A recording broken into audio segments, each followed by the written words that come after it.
from opinion. And I do enjoy drinking cold beer at ballparks. So if that makes me a baseball fan, then I'm a diehard baseball fan.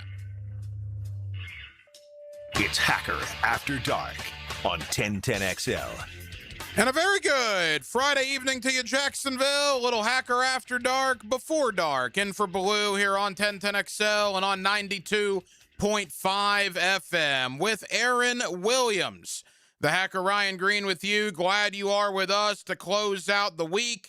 A Friday that finds us on the eve of a pretty big basketball game in Gainesville tomorrow, Florida and Kentucky. 3 o'clock tomorrow afternoon in Gainesville. Of course, you'll hear it right here on 1010XL, 92.5 FM. Sean Kelly on the call on the Gator Radio Network, as Frangie and Carline were talking about as well. Little River City Rumble tomorrow afternoon with JU and UNF. So a really good Saturday of local college basketball. You got NBA All-Star Weekend, the dunk contest, the three-point shootout, everything that comes with that. And you got the fact that we are now well inside of 2 weeks until the NFL Scouting Combine in Indianapolis. And we are now 24 days away from NFL free agency, which begins on Monday, March the 9th. We got a lot to do. We're with you till 8 o'clock. Guest lineup tonight looks like this. Coming up in hour number 1, Jacob Infante of Pro Football Network. He's one of their main NFL draft guys over at PFN, and we will talk to Jacob not only about the draft, the combine coming up, his time at the Senior Bowl in Mobile, but we'll also spend some time on the Jaguars last year. Bashal Tutin, LaQuint Allen Jr., Wyatt Milam, among others. We'll talk Jags. We'll talk NFL draft with Jacob Infante of Pro Football Network. Also, towards the top of the 7 o'clock hour, we will go to Gainesville. My buddy Kevin Brockway of the Gainesville Sun, Gatorsports.com, will stop by to preview Florida and Kentucky tomorrow. It is a battle for first place in the SEC. The Gators at 9-2, Kentucky at 8-3 in the conference. And yeah, Denzel Aberdeen, a guy that was pretty important for Florida, winning that national championship last year. He returns in a Kentucky Wildcat uniform tomorrow to Gainesville. Wonder what the reception will be like for Mr. Aberdeen tomorrow among the Rowdy Reptiles. So we're glad you're with us again till 8 o'clock in for Blue here on an early start on Hacker After Dark. Every night on HAD, we do kick it off with a big deal of the night and Aaron Williams. Let's do that right now. Time now for the big deal of the night. What's the big deal? What is the big deal? No, because it is a big deal. On Hacker After Dark. So when you talk about the Jacksonville Jaguars in the month of February, it's obviously looking ahead to the scouting combine, which we're going to do tonight. It's looking ahead to free agency, like we're going to do tonight. It's a lot of looking ahead. We've tried to stop looking back, particularly on that loss to the Buffalo Bills, which was 33 days ago. Not that I'm counting. Last night, or I guess late yesterday afternoon, right before airtime for us, it was like 5:30, 6 o'clock roughly, our friends over at Jaguar social media, Jaguar Twitter /X, Jaguar YouTube, Jaguars.com crew, they put out their first, I guess, off-season video. And I'm assuming it's going to be part of the first hunt that comes out at some point in the coming weeks. It was only a 56-second clip, I believe memory serves. And it was of Tuesday, so it was recent. It was just this week. And it was of Liam Cohen, and I presume what was probably the first staff meeting with the coaches of the offseason. Again, 56 seconds. But I got to tell you, those 56 seconds, again, just reinforce everything that there is to like about the direction of this football team and the man in charge of it, in Liam Cohen. It was 56 seconds. But in that 56 seconds of time, If you did not see it, Liam Cohen holding court in this staff meeting. You see Grant Udinski and Anthony Campanile, among other coaches in there. It's great to see both of those guys, obviously, because we did not know if both of them or either of them would return. Obviously, they both have for the 2026 season. But it's Liam Cohen talking about how important year one was, right, to establish what they established. But also, with that being said, how there is not a more important year than year number two. Year number two. And Liam Cohen talks about the fact there's been a lot of one-hit wonders in this league. There's been a lot of coaching staffs, a lot of teams that for 1 year, man, they were it. They had a great season. But then for whatever reason, they fell off a cliff, right? Back down to planet Earth and then some. Huh.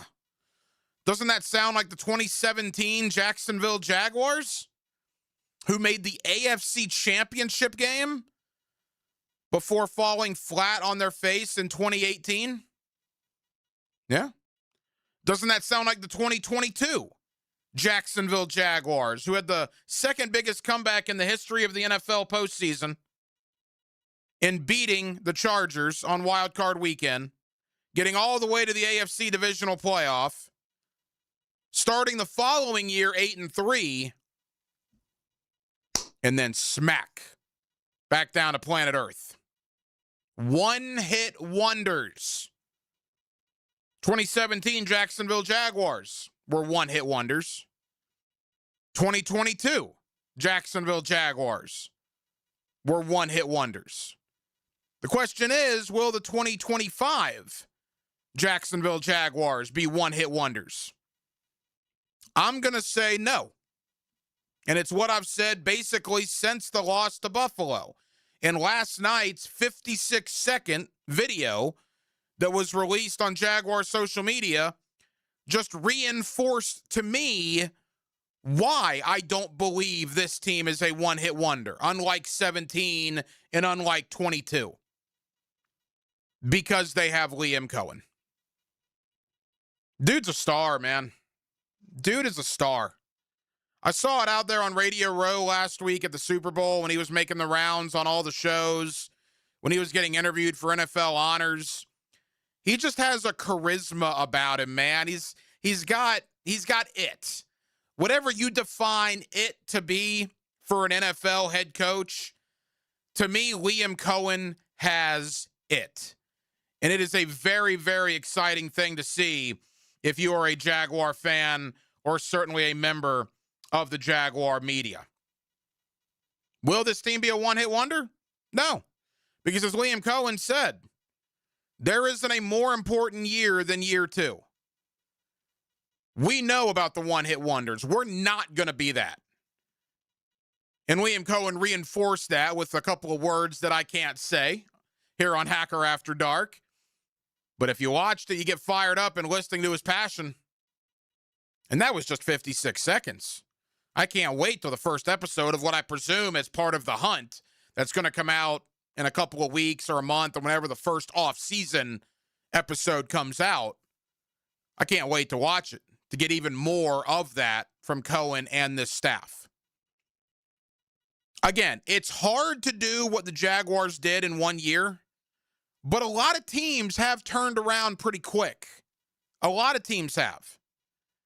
Give Doug Marrone credit in 2017, because 2016, the Jaguars weren't any good. Give Doug Peterson credit for 2022, because in 2021 was an absolute nightmare under Urban Meyer. But when you give him credit, you also have to acknowledge that Marrone and the Jaguars went back down to reality in 2018. That Peterson and the Jaguars went back down to reality in 2023. Liam Cohen is the third coach out of the last four here in Jacksonville to make the playoffs and win the AFC South his first year on the job. Outside of Urban Meyer, which again was a nightmare, Marrone, first year as the permanent head coach, made the playoffs, won the division. Peterson, first year as Jaguar head coach, made the playoffs, won the division. In fact, both of those guys won a playoff game, to their credit. Marrone won 2 of them. Liam Cohen, first year here, wins the division, goes to the playoffs. For the sake of the argument, they're the only one of the last 3 that did not win a playoff game. But I also believe they're the only one of the last 3 that's going to have the staying power. This, to me, in 2026 is not going to go from 13-4 to 5-12. Now, are they going to win 13 games again? I don't know. That's really hard. How many teams, if you don't have Patrick Mahomes or Josh Allen as your quarterback, win 13 games back-to-back seasons? That is a hard thing to do. So I'm not going to sit here and blow smoke at you and say, yeah, they're going to go from 13-4 to 15-2. I don't know about that. But what I'm, dare I say, sure of at this point is they're not going to go from 13-4 to 5-12. They're not going to go from 13-4 to 6-11. This team is good. Love the head coach's passion. Like a lot of what the general manager did in Gladstone in year number 1. Obviously, with Baselli as the VP of football operations, the fact that you got Campanile and Udinski back, there are issues to work out with this roster, no doubt. Remember, this time last year, Christian Kirk and Evan Ingram were here. Christian Kirk and Evan Ingram were Jacksonville Jaguars in February of last year. We didn't know the turnover that was going to take place until it happened in March. So who knows who is not going to be on this roster 3 weeks from now? There's a lot of names floating around out there.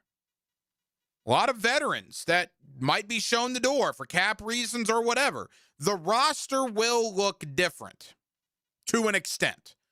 But the principles, Trevor, Hines Allen, Parker, Jacoby, Brenton, Trayvon, they're all going to be here. And maybe as important, Liam Cohen is here. And again, I am just super high on that guy. I think, unlike Marrone, unlike Peterson, this team will not be a one-hit wonder. And it was obvious in that message last night, the Jaguar social media released in that video clip. That is the message to the coaching staff. And dare I say, that will probably be the message to the team when they come back in April. 2025 was fun. It's over. Let's not join the stack of Jaguar teams that popped up for 1 year and then came crashing back down to earth. Let's do what Coughlin did in the 90s. Let's pop up for 1 year and let's put our placemat there and let's stay there for a while, which is what I ultimately believe will happen with Liam Cohen in charge as your Jacksonville Jaguar head football coach. Obviously, a big part of that is the draft. Coming up in April, we're already in the rearview mirror with the Senior Bowl. Got the scouting combine less than 2 weeks away in Indianapolis. Let's talk draft. Let's talk the overall draft class.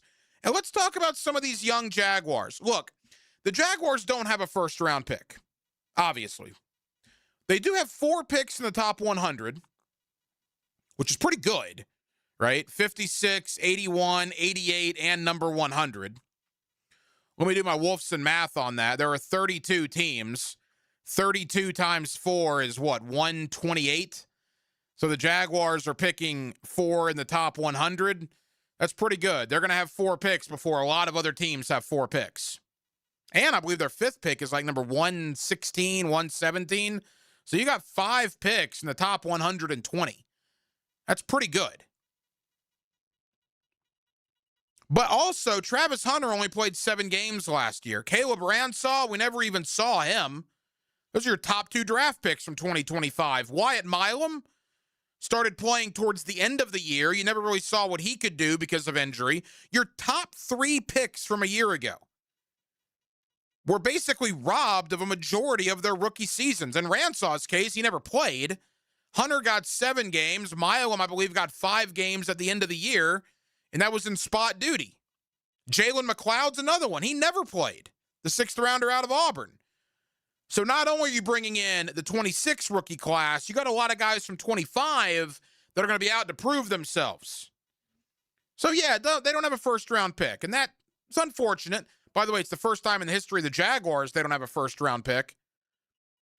But I think with all that draft capital, still 11 draft picks, 4 in the top 100, and the fact you get Hunter and Ransaw and McLeod and Milam back healthy, I think it's going to make for quite the offseason. Let's talk about all of that with Jacob Infante of Pro Football Network. He is one of the main draft guys for PFN, and he joins us next on a Friday night here in Northeast Florida with Aaron Williams. The hacker Ryan Green with you. Jacksonville, we're glad you're with us heading into a big weekend right here on Hacker After Dark. Dan Hicken and Jeff Prosser. You may think you're an idiot, but with all due respect, I'm a much bigger idiot than you are. Humble and self-aware. Don't insult me, my friend. Remember who you're talking to. No one's a bigger idiot than me. Mornings on 1010XL. Welcome to Key Buick GMC, proudly family-owned and operated since 1943. Come see why they're North Florida's new and pre-owned truck center, conveniently located on Southside and JTB, just minutes from the St. John's Town Center. At Key Buick GMC, every new vehicle comes with our lifetime powertrain warranty. Key Buick GMC, we are professional grade. Online at keybuickgmc.com. Lifetime powertrain warranty covers engine, transmission, drivetrain only. Exclusions apply. See dealer for details. Hello, First Coast. I'm sure by now you have seen our bright green GFL trucks and containers throughout the greater Jacksonville area. We're an industry leader in solid waste and would love the opportunity to earn your business. We're committed to customer service, reliability, and have an unwavering focus on safety. Whether commercial or construction, let us haul your waste away. Call 904-760-5880 to get a quote today from GFL, Green for Life. Don't miss the Bari Breakdown with Dr. George Bari on XL Primetime, Wednesdays around 1:35 for the latest in sports injuries from all the big names in the game. Who's MIA, who's coming back? Dr. George Bari on XL Primetime, Wednesdays at 1:35 on 1010XL 92.5 FM. We're certainly facing interesting economic times. For me, it's comforting to know my money's in good hands with ITP Partners. Jacksonville guys taking care of my Jacksonville money. Experience? Yeah, that's Chris Bryan, Jeff Hartman, Reagan Wright, Dan Abel, Scott Regner, Janice Cobb, and Reed Wingate. They have the expertise and knowledge to take care of your money. For more info, go to itppartners.com. ITP Partners, they're my financial partners for life. Non-compensated client testimonial may not be representative of all client experiences. No guarantee of future performance or success. Rick Ballou for Coy Dental. That's right, Carlson Dental is now Coy Dental. Dr. Lee has been practicing there for 9 years, has purchased the company. The Coy Dental team still has the same great dentists and staff. And remember, if you get nervous visiting a dentist, don't. There's never a problem at Coy Dental. With light sedation for cleaning, then deep sedation for all your restorative needs. Coy Dental, located in Bartram Park. I'm here with Clayton Bromberg of Underwood Jewelers. Clayton, you spend a lot of time talking about diamonds, but what about some of the colored stones we see? Frank, when you talk about colored stones, there are literally hundreds of varieties and species in the gem kingdom. As certified gemologists, we're trained gemologically on the identification of each of these and can separate the man-made synthetics and imitations from the real thing. But at Underwoods, we can go to the next step. At Underwoods, we're active buyers of loose-colored stones in the world markets, so we have an understanding of the values of colored stones as they relate back to the various qualities. In fact, just like diamonds, we buy most of our colored stones loose, then create the pieces of jewelry to hold the gems. You can be assured not only of the authenticity and quality of our colored stone jewelry, but also of the value. So if you're in the market for a fine quality emerald, sapphire, ruby, aquamarine, amethyst, citrine, tourmaline, peridot, or any other gemstone, come by and see us at Underwoods. Get your tickets for the Tom Coughlin J-Fund Wine Tasting Gala. Join Super Bowl winning coach Tom Coughlin at VyStar Ballpark Thursday, March 5th and raise a glass to help local families tackling childhood cancer. Enjoy hundreds of wines from around the world and food from top local restaurants. Buy tickets and learn more at tcjfund.org/wine. tcjfund.org/wine. Valentine's Day is sweet, but let's be honest, your septic tank wants attention too. Because when it gets ignored, it doesn't sulk, it causes problems, big ones. That's why Duck Duck Rooter, the only master septic contractor in Northeast Florida, is rolling out the Show Your Septic Some Love promotion. Right now, get $50 off septic tank pumping when you book by February 28th. Give your septic a little love now so it doesn't make a big scene later. When you start, call the Duck, 904-862-6769, duckduckrooter.com. 1010XL, presented by Farah and Farah, exclusive injury law firm of the Jacksonville Jaguars. Still present, ready. Farah doesn't flinch. Here's another call on the 1010XL hotline, driven by Key Buick GMC, home of the lifetime powertrain warranty. Back here on 1010XL at 92.5 FM in the city of Jacksonville. We are glad you are with us. The Seattle Seahawks are Super Bowl champions after that dominating effort on Sunday in defeating the New England Patriots. But as one football season comes to an end, that NFL wheel, boy, it doesn't stop spinning, does it? We already are 2 weeks away from the NFL scouting combine. We are inside of a month until NFL free agency and, of course, the draft. A little earlier this year, April 23rd, 24th, and 25th up in Pittsburgh. Let's talk Jags, let's talk offseason, and let's talk about this year's draft class with Jacob Infante of Pro Football Network. He also does a lot of work with Windy City Gridiron up in Chicago, and Jacob's always kind enough to join us here on 1010XL. Jacob, it's been a little while, man. How are you? I'm doing all right. Things went pretty well, all things considered. Bears made the playoffs. Weren't necessarily expecting it. I know, Jags fans, in a similar situation with the big turnaround. So all things considered, though, doing pretty good, and excited for this draft process to keep heating up. I think there were a lot of parallels between Chicago and between Jacksonville, two really good regular seasons, two kind of heartbreaking finishes, quite frankly, in the playoffs. But from a Jaguar point of view, Jacob, I haven't talked to you in a couple of months, certainly. What was your overall take on Liam Cohen in his first year here with the Jaguars? I think he was really impressive, and I think that part of it, too, is the coaching staff that he put together with the ability that they showed on both sides of the ball. I think on offense, especially the second half of the year, I think Trevor Lawrence looked really good. You saw a handful of different games where they were surpassing 30, even 40 points in a game. And then the defense, was able to do their job more often than not, there in the regular season. And obviously, things ended kind of in disappointing fashion, that close loss to the Bills. But I think it was a tremendous first year for Cohen. I think he showed that he has the touch, the ability to, get the best out of these quarterbacks, but also just the whole team in general. I think, this is a team that it was like 4-13. I want to say they went last year, and they were able to turn it around and go 13-4, something along those lines. But either way, a massive turnaround, able to win the AFC South.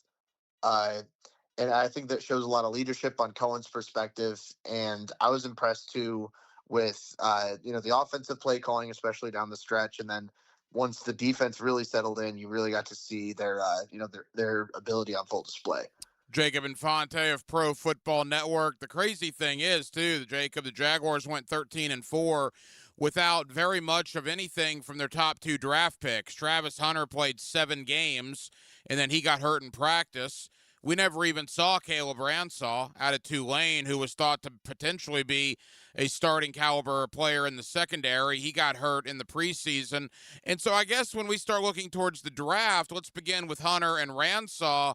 Despite the Jaguars not having a first-round pick, boy, it's like you get two guys back that are going to be rookies all over again with Travis Hunter and Caleb Ransall.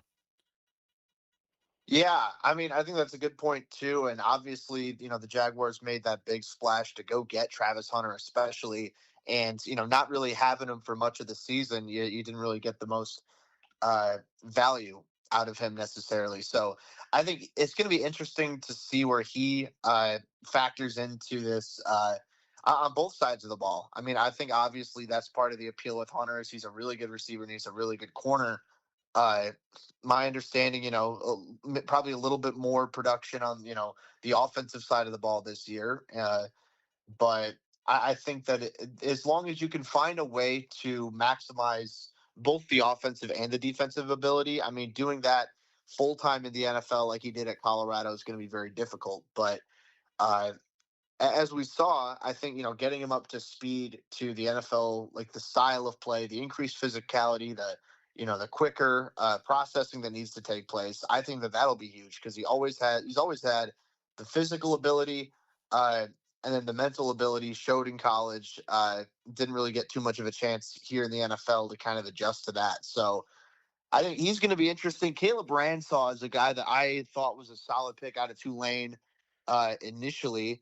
Obviously, me being outside of Jacksonville, I haven't followed him too much, but obviously, with the injury and things like that, essentially losing that rookie season, it'll be interesting to me because I have the belief that the Jaguars try and make some sort of move at cornerback this offseason. I mean, I don't know necessarily if it's going to be anything massive, but I'd like to see if they can maybe get a little bit, because in my opinion, I don't think they got a ton out of the Greg Newsome trade. I mean, Monteric Brown's an incoming free agent too, so they need to figure that out, kind of figure out what they want the long-term future of that position to look like. I anticipate it's going to include Hunter in some capacity too. But Ransaw, I think, is someone that could eventually work his way into the starting lineup. I wouldn't anticipate it right out of the gate. I mean, especially you have to keep in mind, too, Tulane being a group of 5 school, there's a little bit of an adjustment period there. So he might not be all the way ready to start once 2026 comes in, factoring in the injury, factoring the, maybe a little bit steeper of a jump that he has to the NFL level. I'd expect him more to be a backup, at least to start 2026 and then go from there. Jacob, let me ask you about one more Jaguar rookie from last year, and then we'll get into this year's draft class. Travis Etienne's a free agent, and there's a lot of talk about whether he'll be back or not. With Bashel Tutin, the 4th-round pick out of Virginia Tech last year, who actually found the end zone 7 times this season. Now, he's not the biggest guy. I don't know necessarily if he could be a running back 1, but how does Tutin's production his rookie year, in your opinion, maybe affect what happens with Travis Etienne here in Jacksonville? It's encouraging to me, honestly, and I say this as someone who's a big fan of Tutin. I think the fact that he fell into the 4th round, I would have touted him to go on day 2. Honestly, I had him as a 3rd-round pick, so to get him there in the 4th-round pick, near the top of the round, I thought was really a good value for Jacksonville. They got pretty good production out of it.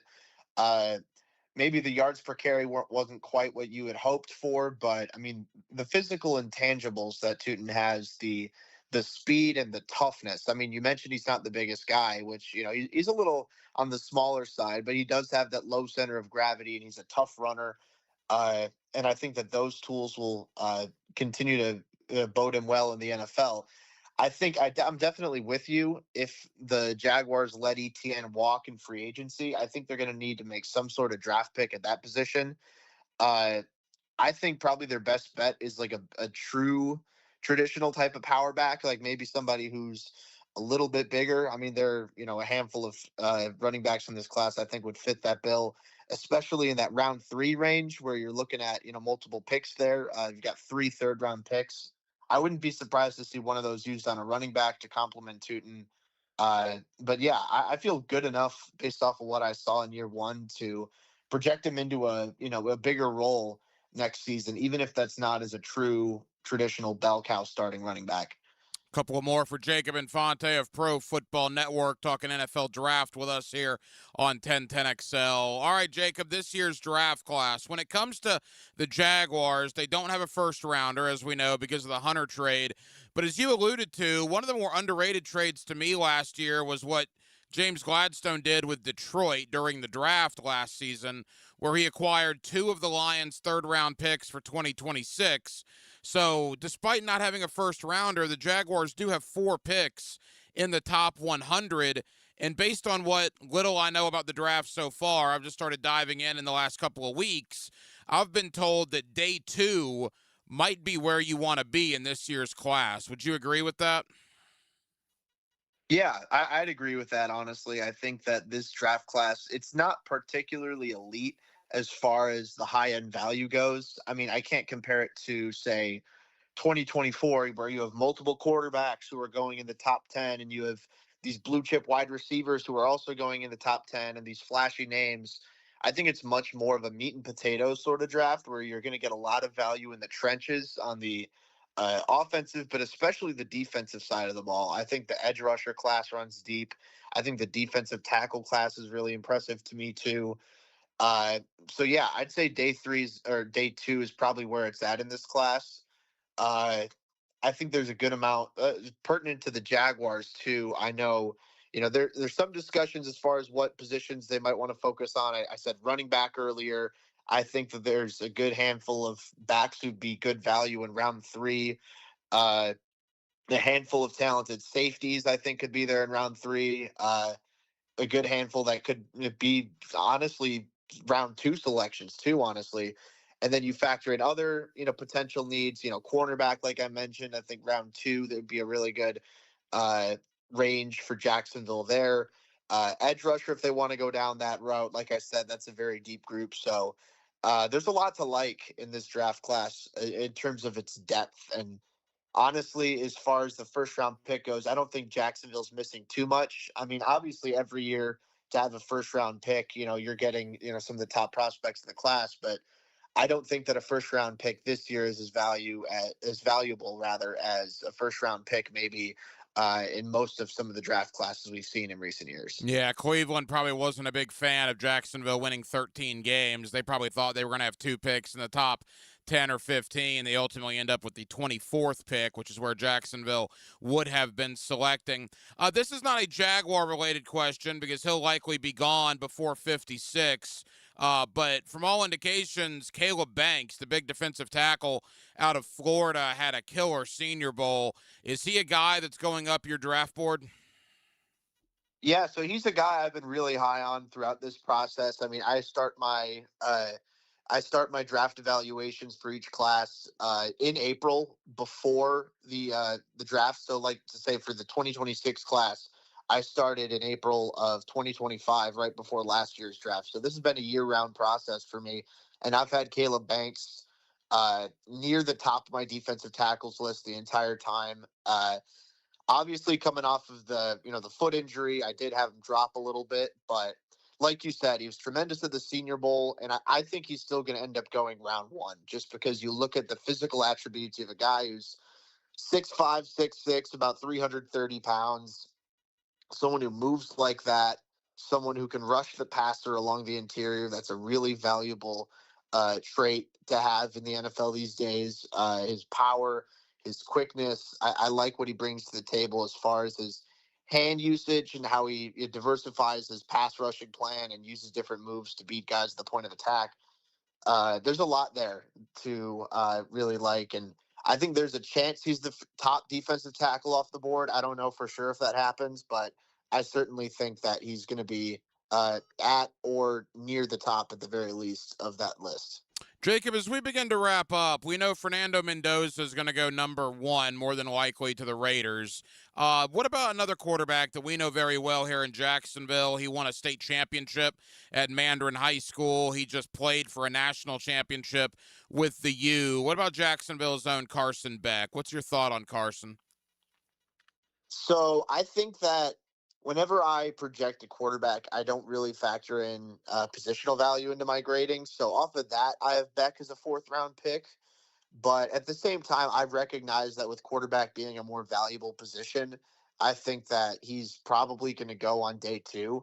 I'm anticipating mid to late round 3 is probably the best fit for him. And I anticipate that he's going to be a good backup in the league for some time. I see, the touch, the anticipation that he has. I mean, he has a resume a mile long as far as his accomplishments and his how much tape he's built up against top level competition over the course of his career. I think that's going to be really appealing to NFL teams. And look, does he have the biggest arm? Not necessarily. Is he the most athletic quarterback? Not necessarily. And I think that some of those things are going to knock him when it comes to projecting his upside at the next level. But at the same time, I think that he's a pretty polished quarterback for someone coming out of college, and I think that someone's going to take him as a backup. And backup quarterbacks, especially the good ones, make a lot of money. And as we've seen time and time again, all you need is an opportunity. And if someone like Beck can get into a backup position to start his NFL career, and then something opens up down the line and he steps in and he shows he's able to make some plays, who knows? That could end up getting him a lot of money sometime down the line.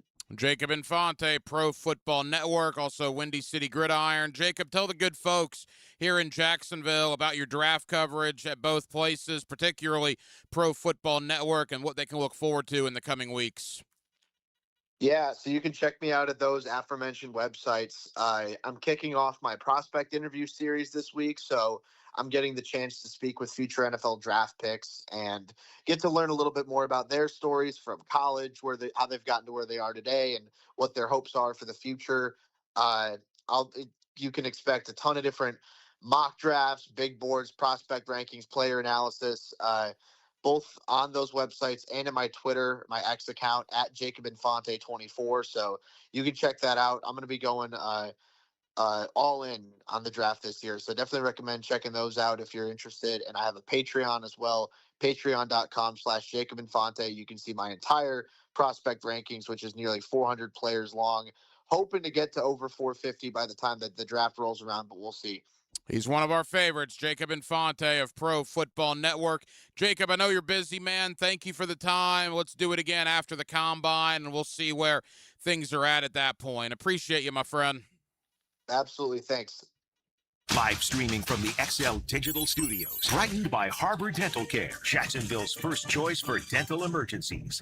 Greenlaw Group is for the insured. If you think you have roof damage, call 904-302-7055 today, and they will schedule you a free roof inspection. Trust their law firm to help you fight your insurance when you need it. These storms can cause damage you may not even see yet. Call Greenlaw Group 302-7055. There's no cost to retain their law firm and no cost to have your roof inspected. They only get paid if you win. Greenlaw Group, for the insured. Hi, I'm Jeff Breyer, president of Lifetime Enclosures and Lifetime Flooring. And I'm Nikki Sema. My dad started in business when I was just 4 years old, and now we're 35 years and 20,000 satisfied customers in, and literally have a showroom in every neighborhood. So whether you're looking to revitalize your home with new flooring or need more outdoor living space with a glass or screen enclosure, we've got you covered. Visit our websites and don't forget to stop by our showrooms during our open house and cookout this Saturday from 10 to 3. Come see affordable luxury, experience a lifetime difference, and receive additional open house discounts. Lifetime Enclosures. The month for love is a perfect time to get your home organized. Hey, this is Lauren Brooks, and I love our closets from Closets by Design. They create custom storage systems designed around how you actually live, from closets and garages to entertainment centers, laundry rooms, and storage for any space and budget. With their brand new showroom now open, they have extended the offer of 40% off plus an extra 15% off, free installation, and 18-month special financing. Schedule your free consultation. Call 904-878-9393 or visit closetsbydesign.com. Do you have clicking, popping, swelling, or pain in your knee or shoulder? This can be due to arthritic changes in your joints. Over time, you have wear and tear of your cartilage. I am Dr. George Bari, and here at Bari Orthopedics, we have numerous ways to treat your arthritis, such as regenerative medicine, including PRP and joint replacements with CT guidance for accuracy down to the millimeter. If you are experiencing any of these symptoms, call us for an appointment today, or log on to BariOrthopedics.com. Find out more at BariOrthopedics.com. That's BAHRI Orthopedics.com. Are you looking for a place to outfit your truck or van? It's Catlin Truck Accessories. For 105 years and 4 generations, Catlin is the name you can count on. This is Keith Catlin, and we know trucks and vans too, from Lear toppers, ladder racks, van shelving, strobe lighting, roll and lock bed covers, and everything in between. If you want quality products and great customer service, there's only one name. It's Catlin. Who can you count on? Count on Catlin. For 105 years, you can count on Catlin. Get ready to break on through this Valentine's night. Experience the Ultimate Doors Tribute live at Thrasher Horn Center February 14th. Get tickets at thcenter.org. Find out what new golf equipment could help your game. I'm just a humble golf pro. Could I help you? Get great golf tips and talk from the experts on the Edwin Watts Golf Hour. Got to figure out why I'm still shaking the ball. Saturday morning at 10 on 1010XL. Checkmate. I'm Brendan Cecilia, founder of Checkmate Coatings. And I'm Chester, company mascot at your service. There are 2 important steps to installing the perfect garage floor. The 2-stage coating application, sure, but nothing is more important than preparing the floor. Our team uses diamond grinding machines to grind your floors to a smooth, level finish. Only then can we... Hold on! You grind garage floors with perfectly lovely diamonds? No, Chester. We grind floors to perfection using the very best ugly diamonds. Too ugly for jewelry, but perfect for the grinding pads we use to prep the surface. Perfect preparation and application. Now that's a perfect marriage. Ugly diamonds? Check. Perfect preparation? Check. Smooth, gorgeous, gleaming floors that really catch your eye? Checkmate! Transforming your floors, making them great. Checkmate. Visit checkmatecoatings.com. 1010XL, presented by Farah and Farah, exclusive injury law firm of the Jacksonville Jaguars. When it's game time, Farah doesn't flinch. This is Hacker After Dark on 1010XL. Yes, it is. In for Baloo, Hacker After Dark till 8 o'clock on 1010XL and on 92.5 FM. Coming up towards the top of the 7 o'clock hour, Kevin Brockway of the Gainesville Sun, Gatorsports.com, as we will take a look at Florida and Kentucky tomorrow down in Gainesville. Battle for first place in the Southeastern Conference. I got all sorts of thoughts about that game that we'll talk about in just a moment. And again, Kevin Brockway down in Gainesville joins me in about 20 minutes or so. Quickly, like I did last night, so I was telling you guys how the Winter Olympics I was just completely fascinated by was the luge, right? So I watch this every 4 years, and again, I don't know why or how, I guess that's a better question. I don't know how somebody gets into it. You know, there's like Pee Wee football, right? And we have Little Hack and T-ball now and basketball, and, you know, there's golf, and I know there's like a bowling league for kids over in the Mandarin area. There's all sorts of sports for little kids.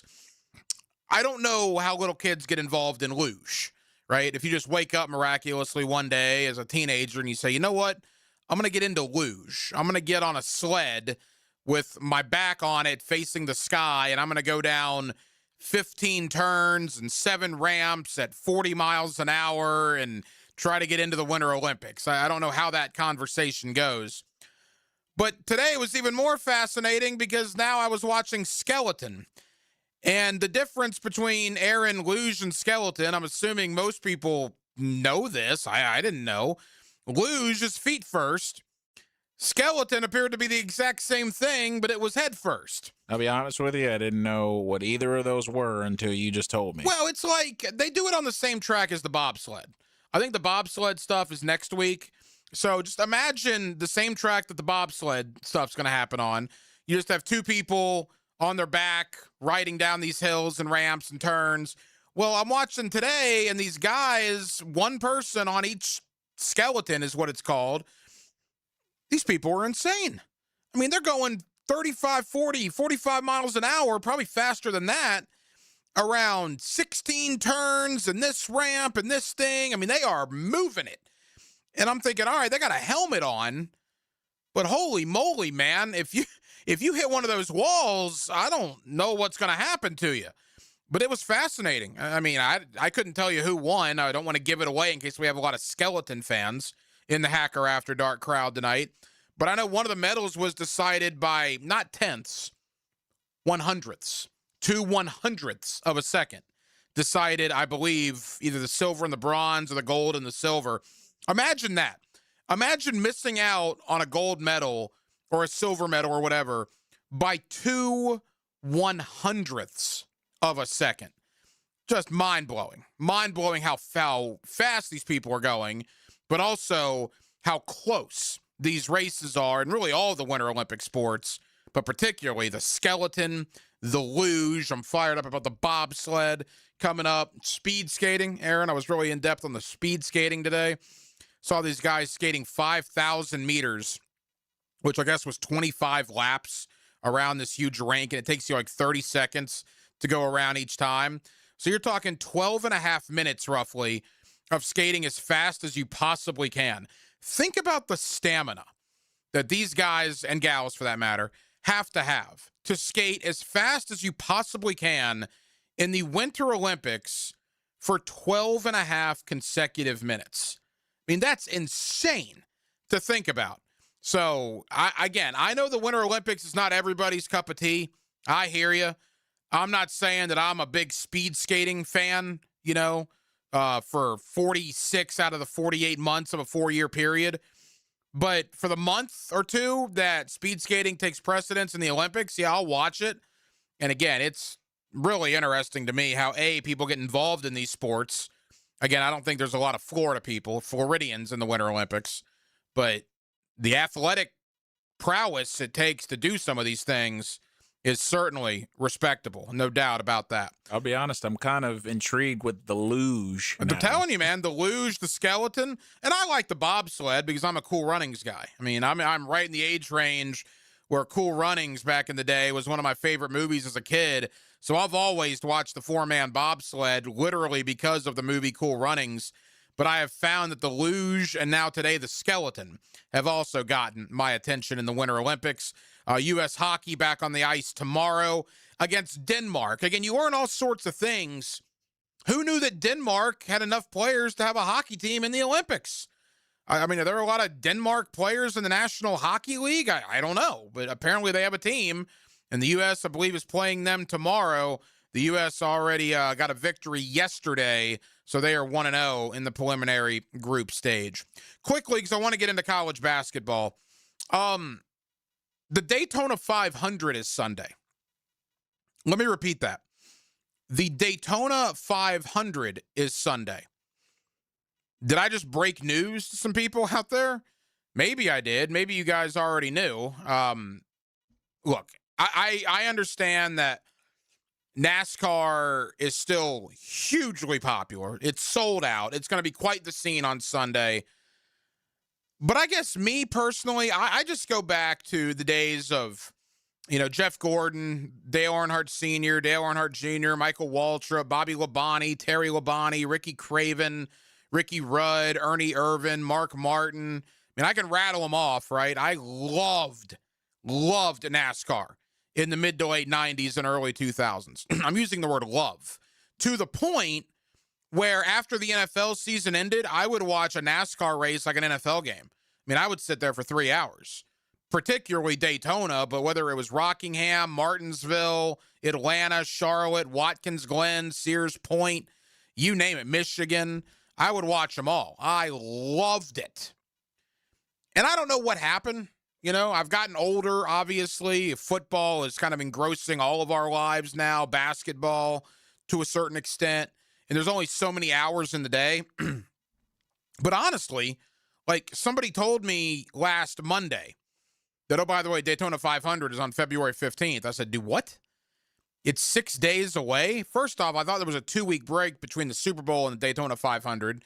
So maybe it's a week earlier this year. I don't know. But I was quite frankly surprised, if not shocked, that it was this Sunday. And I will watch it. But truthfully, I need to get back into it because I don't know 3/4 of the drivers anymore. I mean, ever since you had all the retirements of all the name guys that I mentioned, and even into the early to mid 2000s and the later 2010s, I still watched it pretty regularly with Jimmy Johnson, obviously, Kevin Harvick, guys like that. I know some of those guys, not those two, but some of those guys are still around, the Bush brothers. But I just, for whatever reason, have lost the passion that I had for it, the, dare I say, love I had for NASCAR when I was a teenager. And I'm going to give it an effort this year. I really am. I'm going to lock in on Sunday, and I'm going to give it an effort. I think some of the problem is, I don't understand all the point system. They got the stage things now, or at least they did. I don't know if they're still doing them this year. And it got kind of complicated. Just tell me who wins the race. Tell me who's on the pole. Back in the day, that's what it was all about. Who wins the race? I don't care who wins stage 1, 28% of the way into the race. Just tell me who wins the darn race. But they did all this stuff that, again, I just didn't understand. That's why I lost a lot of interest in it. But I'm going to give it a solid effort on Sunday to really get back into it, because there was a time 20 years ago, 25 years ago when, man, I was locked in. I loved it. And I hope that I can rekindle at least some of that in the coming weeks and months as I give NASCAR another try. We're going to talk college basketball. I've never lost my love for that, particularly when the local teams are good. We got a River City Rumble coming up tomorrow between JU and UNF, and, of course, the big one in Gainesville, Florida and Kentucky. Speaking of that game, Kevin Brockway of the Gainesville Sun and Gatorsports.com, he will join us coming up in less than 15 minutes. We're glad you're with us on a Friday here on Hacker After Dark. More to do as we roll on 1010XL and 92.5 FM. Your home for Gators Hoops is 1010XL. The Gators bring their hot streak to the O'Connell Center for a Valentine's Day special against the Wildcats. Number 14, Florida, and 25th ranked Kentucky. Saturday at 2:30 on 92.5 FM. Welcome to Key Buick GMC, proudly family-owned and operated since 1943. Come see why they're North Florida's new and pre-owned truck center, conveniently located on Southside and JTB, just minutes from the St. John's Town Center. At Key Buick GMC, every new vehicle comes with our lifetime powertrain warranty. Key Buick GMC, we are professional grade. Online at KeyBuickGMC.com. Lifetime powertrain warranty covers engine, transmission, drivetrain only. Exclusions apply. See dealer for details. This is Mark Nato. My sons and I have seen the doctors and PAs at Southeast Ortho for everything from lumbar spine stress to elbow tendonitis. Southeast has always been there, been truthful, and always been on point. Everything they say happens. We can't thank them enough for what they've done and the great care that they have taken of our sons. Relieve pain and get back to life. SOS. Southeast Orthopedic Specialists. If you've run out of ideas for Valentine's Day, see what's on 1010XL's gift list from Beard's Diamonds, Wicca Candle Bar, Kuhn Flowers, and Peter Brook Chocolatier. At 1010XL.com. Happy Valentine's Day. Hey, it's Taylor. Valentine's Day is quickly approaching. Don't fall into the same routine of last-minute grocery store runs, picked-over flowers, and forgettable chocolates. Make a new play this year with a gift from Peter Brook Chocolatier. Choose from beautifully crafted artisan chocolates or a gift basket filled with the perfect mix of sweet, salty, crunchy, and creamy treats. With 15 North Florida locations, you likely drove past one today. Up your game this Valentine's Day with a gift that truly impresses. Find your closest location at peterbrook.com. That's peterbrook.com. The Purple Heart isn't just a name. It represents service, discipline, and earning trust. At Purple Heart Pools, that standard shows up most in pool renovations. If your pool is outdated or worn down, now's the time to upgrade. So when summer arrives, your pool is ready. From new finishes and tile to decking, lighting, and full transformations, every upgrade is handled with precision and attention to detail. Purple Heart Pools. Pool renovations done right. We love talking sports on 1010XL, and I9 Sports loves giving kids the perfect way to grow up playing the game. Spring and summer registration going on right now. Log on to i9sports.com to see all they've got to offer for kids ages 3 and up. Enter 1010 in the promo code for a discount. Year-round sports all across the First Coast. St. John's, Duval, and Clay. Sign up now for spring and summer. Great new locations added like Tofoy Creek High School and Westside Middle. Get your kids in the game with I9 Sports. Enter 1010 in the promo code for a discount at i9sports.com. Hey folks, Rick Ballou here from the Blue Crab Crab House. February means the Mardi Gras menu returns to the Blue Crab Crab House. Gumbo, shrimp Orleans, black and redfish, appetizers, dessert, and more. This includes, of course, their regular menu where you get crabs from the Alaskan waters, the Canadian waters, the Southern Georgia waters. It's only at the Blue Crab Crab House. Doors open at 4:30, San Jose, and of course, Julington Creek Road. Bueller, stay cooler with Bueller. I'm starting to realize being a homeowner isn't all upside, Jason. I mean, it does give you a place to live. Yeah, but now suddenly I need to know the names of all the people I need to look after my house. Like who? Like if my air conditioner breaks in the middle of the heat wave, I need to know who I call to fix it. That's me. You know me. But what if my water heater dies or my toilet backs up? That would also be me. Bueller Air and Plumbing. Okay, fine, but what about my duct cleaning and my water filtration and my sewer drain? Where am I going to find all those guys if something goes wrong? I'm just a guy with a house and a dream and... This pair of sunglasses. What? Oh. Bueller Air & Plumbing is the only name you need to know. Our club members even get 2 free visits a year, so you know we're there when you need us. Well, that's cool. Stay cooler with Bueller. Visit BuellerAir.com. 1010XL, presented by Farah and Farah, exclusive injury law firm of the Jacksonville Jaguars. Focused, fueled, fearless, Farah. Hacker After Dark on 1010XL.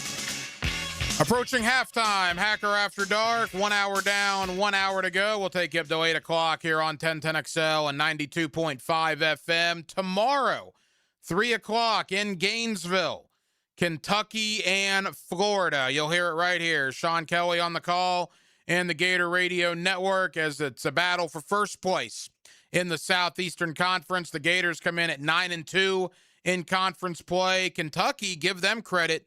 They're 8-3 in conference play, and they've got a pretty significant winning streak coming in.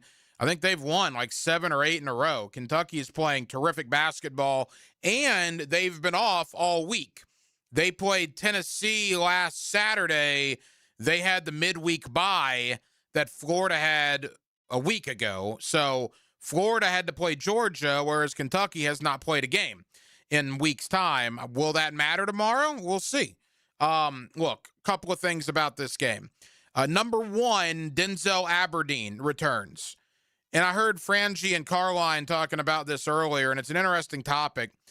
How will Gator fans and the Rowdy Reptiles and everybody down there in Gainesville tomorrow, how will they react to Denzel Aberdeen? Look, Denzel Aberdeen was a pretty big part of winning the national championship last year. I still think Florida probably would have won it without him, but man, he was important. I mean, he was on the court in the final moments of that game against Houston. Remember, he had the free throws with 5 seconds to go. He was the fourth guard on that team behind Elijah Martin, Will Richard, and obviously Walter Clayton. So he was a vital part. And the thought is that when Richard, Clayton, and Martin departed for the NBA, excuse me, that Denzel Aberdeen was going to have a very much enhanced role. And then come to find out that Florida goes out and gets Xavier Lee, and Aberdeen's like, well, all right, you gave the money. I thought I was going to get to Xavier Lee. I'm going to go to greener pastures elsewhere. And of all the schools he could have picked, and there's like 360 of them that Denzel Aberdeen could have found himself at. Realistically, more like, 60 or whatever in the Power Four, but you get my drift. There's 350 plus Division I basketball programs. And Denzel Aberdeen, because he was a fan of them growing up, ends up at Kentucky. Kentucky. Basketball-wise, that's probably even worse than Florida State. For one of your players to end up in a Kentucky Wildcat uniform if you're a Florida Gator fan. So I would expect tomorrow Aberdeen, maybe during the starting lineup introductions, might get some applause, maybe. But man, every time he touches the ball, he is going to get the business because he's at Kentucky. Now, how did that whole thing go down? I think some people will tell you Xavier Lee came to Florida and Aberdeen saw the writing on the wall and then he left. But again, of all the schools that he could have gone to, he ends up with Big Blue Nation and Kentucky. So that is going to be quite the reception that he's going to get tomorrow. As far as the game, look, I said this last night.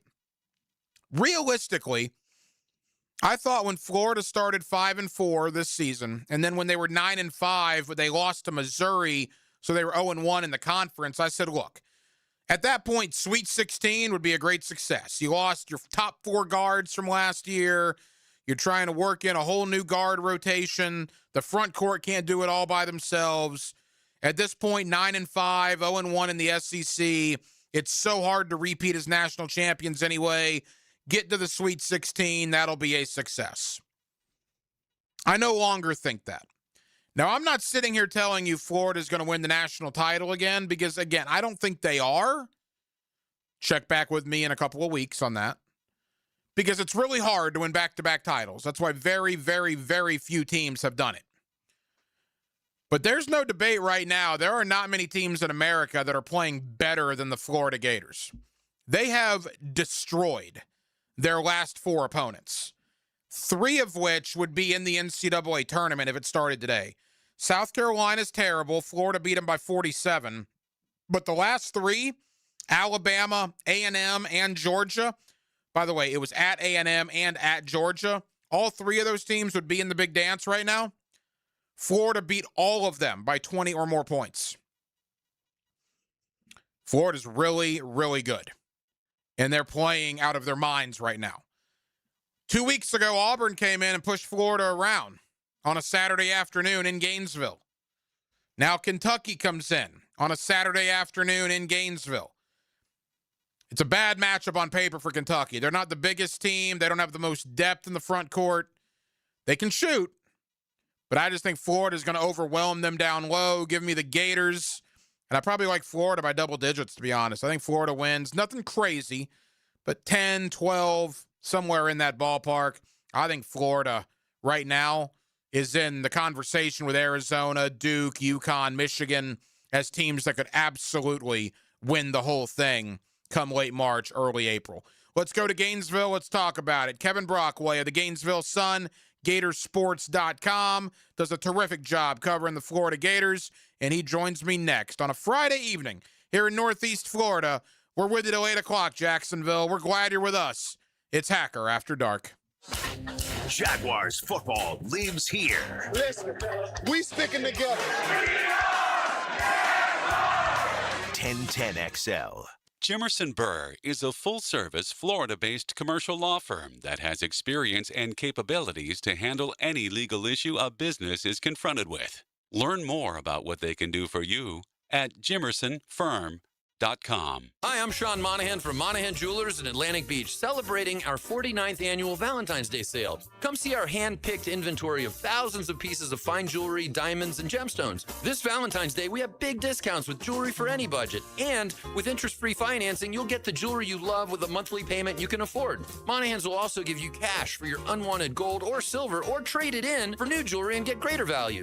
Monahan Jewelers Valentine's Day sale with big savings in our entire inventory. Monahan Jewelers in Atlantic Beach. The key to victory is anticipation. The road to the regular season rides through the combine, free agency, the draft, OTAs, and mini camps. They should be fun to watch. Follow the offseason with AA Automotive and 1010XL. Get a healthy start in 2026. The Florida Department of Health in Duval County is here to help you get healthy and stay healthy all year long. Our dedicated team is committed to providing high-quality care and trusted public health services for our community. Our mission is simple: to protect, promote, and improve the health of you and your family. Learn more about our programs and services by visiting duval.floridahealth.gov. The flagship station of the Jacksonville Jaguars. WJXL AM Jacksonville Beach. WJXL FM Jacksonville Beach. Let's talk about the sound no homeowner wants to hear. Drip, drip, drip. Still dripping. That's exactly why Duck Duck Rooter created the Love Your Pipes promotion. Plumbing problems don't scare us. Not with years of experience and honest upfront pricing on our side. Right now, you can get free plumbing assessment on all fixtures with any paid plumbing service. It's the smart move to fix the issue now before it becomes bigger. So when you're stuck, call the Duck, 904-862-6769, duckduckrooter.com. This is the home of the Florida Gators. Get your Gators hoops on 1010XL. Brought to you by the personal injury attorneys of Farah and Farah, Randy Marion Cadillac of Jacksonville, and Renewal by Anderson, custom windows and doors. What Baltimore Orioles player received a 22-minute standing ovation? For over 20 years, Southern Oak Insurance has given Floridians a better alternative to their current homeowners policy. See what you can get with Southern Oak. Log on to southernoak.com. Our family protecting yours. Southern Oak Insurance. Cal Ripken holds the record of playing 2,632 consecutive games. On his final game, the Oriole great received a 22-minute standing ovation. Southern Oak Insurance. Our family protecting yours. Hey, Jacksonville DDH. Dreamfinders Danny Hicken here with the scoop from Dreamfinders Homes, your National Builder of the Year. We've got first-year interest rates as low as 2.99% in homes in 20-plus communities throughout Northeast Florida.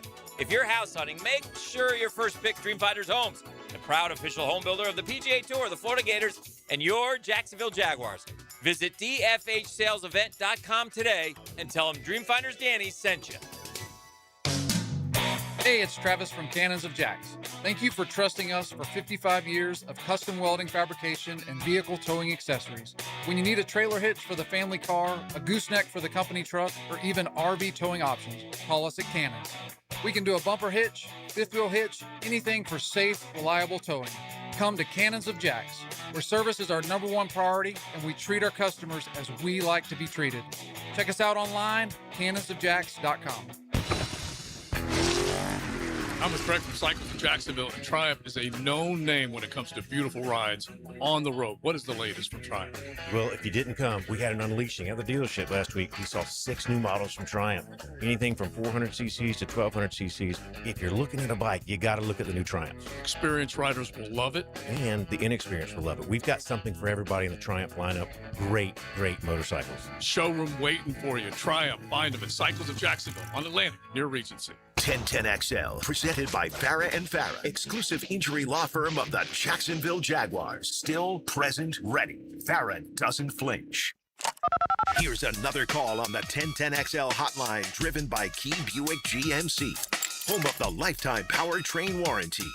Back here on 1010XL and 92.5 FM in the city of Jacksonville. We are glad you are with us. We got a big one in Gainesville tomorrow, Florida and Kentucky, 3 o'clock. Of course, you'll hear the game right here on 1010XL and 92.5 FM as Florida now 18-6 overall, 9-2 in the Southeastern Conference and currently in first place in the SEC. Let's talk about Gator basketball. What has gone so right as of late, and let's certainly preview the big one against Kentucky with Kevin Brockway of the Gainesville Sun and Gatorsports.com, who's always kind enough to join us here on 1010XL. Kevin, how you doing, man? Yeah, hi, how are you doing, Ryan? First place, first place for the first time, sole possession of first place since 2014, which is pretty amazing, but it's been certainly a nice carryover from last year winning the national championship in terms of, what they're doing here. And certainly this team has grown and matured during the course of the season. Kevin, you and I spoke on air last about a month ago. And at that point, I think we knew Florida was pretty good. But, boy, they've been really good in the last month, winning 9 out of 10. And they have absolutely destroyed their last 4 opponents. What has gone wrong, or I guess what has gone right for Florida that maybe wasn't going as right earlier in the year? Yeah, I think they're getting a little more consistent guard play. The backcourt play has been better. The defense has been better. I think, Ruben Chinyelu has certainly taken a step in terms of being a dominant big man. I think that's, night in, night out, consistently the double-doubles. He had 20 rebounds the other night against Georgia. And I think just the overall chemistry. I thought that the backcourt, front court chemistry with the new faces in the backcourt and the front court was going to take time. And I think for the most part, they've played very well, turnover-free basketball. Georgia game, notwithstanding that was probably their one bugaboo, but then they shot the ball really well in that game. So that kind of made up for some things. So I think that it's a team that's kind of coming together and gelling a little bit in February and in March. And you've got to give, Todd Golden and his staff credit for, allowing that chemistry or developing that chemistry through practice. You mentioned Chinyelu. Let's start there. I mean, the rebounds are incredible. The defense is incredible. The guy's probably going to be the defensive player of the year in the SEC. There isn't a Gator player that's won that since our own Patrick Young back in 2014. And Chinyelu is also scoring the basketball, certainly a lot better than he did last year. Is that all just Colin Hartman, the big man coach there in Gainesville? Should he get most of the credit on Chinyelu's improved game? Well, you give him some of the credit, but you got to give Chinyelu the credit for putting in the work, right, over the offseason, understanding what was, being taught and then implementing it. So I think it's a combination of that. I think, when you look at some of the players that I've looked at over the history of Florida basketball, guys like Chandler Parsons and Joakim Noah, Scotty Wilbekin, guys that have improved over time, they were the ones that put in the work, that were in the gym extra when nobody was looking, in the summertime and early in the fall before the season began. So I think, yeah, it's probably a combination of factors, but Carlin has done a really nice job over the last 3 or 4 years with some of the big guys. You take a look at Tommy Houck, you take a look at Alex Condon, Micah Hanlogden, certainly before, the compound fracture, and, he's been valuable off the bench. So there have been a lot of big guys that have come here that have made jumps, and, certainly Carlin deserves credit, and the players deserve the credit for putting the work in. Kevin Brockway of the Gainesville Sun, Gatorsports.com. You mentioned Alex Condon. Let's go there next. The outside shooting is certainly not what we would have hoped. Outside of that, Condon has been fantastic, right? I mean, the defense, the physicality, scoring the ball around the rim. Condon, outside of the three-point shooting, has been everything Florida fans could have hoped for this year, right? Well, I would say this. The turnovers are a little bit of a concern, too. I mean, he turned it over 7 times against Georgia. He's had some 6 turnover games. I think, when he gets caught up in trying to do a little too much, I think, that's when he gets in trouble. And I think there's a lot of pressure in terms of the NBA scouts. But when he's out on the run and transition, and when he's, scoring down low, he's pretty good. Yeah, I just think that it's been kind of an on and off season for him. And I think part of it has been maybe a little bit of the pressure of coming back and living up to the preseason expectations of being a preseason All-American, and also having, the eyes of the scouts on him, knowing he was kind of a borderline first, second round pick. So there's been a lot of ups and downs, but I think Ruben's emergence too has probably helped. And if you can get Ruben, Condon, and Houck all clicking at the same time, I mean, that's going to be tremendously difficult for opposing teams to stop. Yeah, Condon, the turnovers is a fair point. There have been issues there. I just think his defense, his rebounding. You go to Tommy Houck next. I mean, we're talking SEC Player of the Year territory for Houck, right? He's certainly in that conversation. Yes, All-American too. I mean, Wooden, award semifinalist. I mean, Tommy has been everything that you could ask for in the wing position in terms of his ability to score, his ability to get to the line. I mean, he's probably Florida's best offensive player, you could say, most consistent. He can shoot from 3.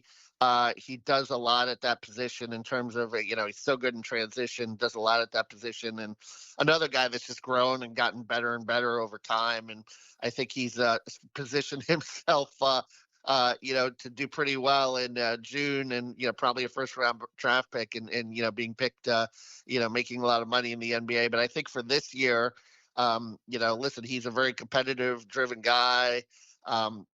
He's a leader, and I think he's someone that's going to be able to help carry this team through March, having that experience. I mean, he was a big shot maker last March, and I think the expectation is for him to do it again this March.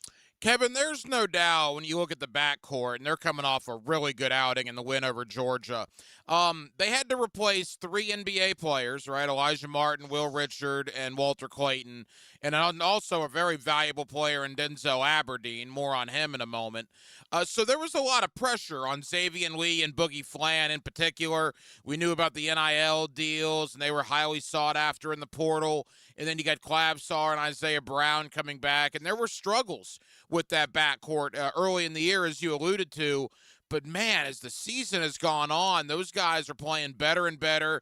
Even though the shooting hasn't been great, I think the defense, particularly from Boogie Flan, is starting to remind me a little bit of Elijah Martin-esque defense at times last year.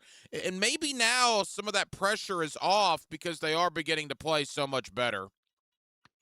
Yeah, Boogie on the perimeter. I think early in the year, he had that offseason hernia surgery over the summer, and I think early in the year he probably wasn't 100% right with regards to that moving side to side. Now he's really good, and I think he's a different kind of defender than Elijah. That Elijah was a really physical guy that kept guys in front of him, whereas Boogie is more of an opportunistic guy that cuts the passing lanes and gets steals.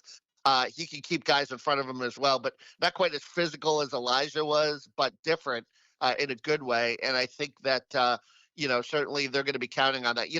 the thing about 3-point shooting that's interesting for Florida is, a lot of people are, certainly upset about it, or, wonder if that, that's going to be their Achilles heel come March.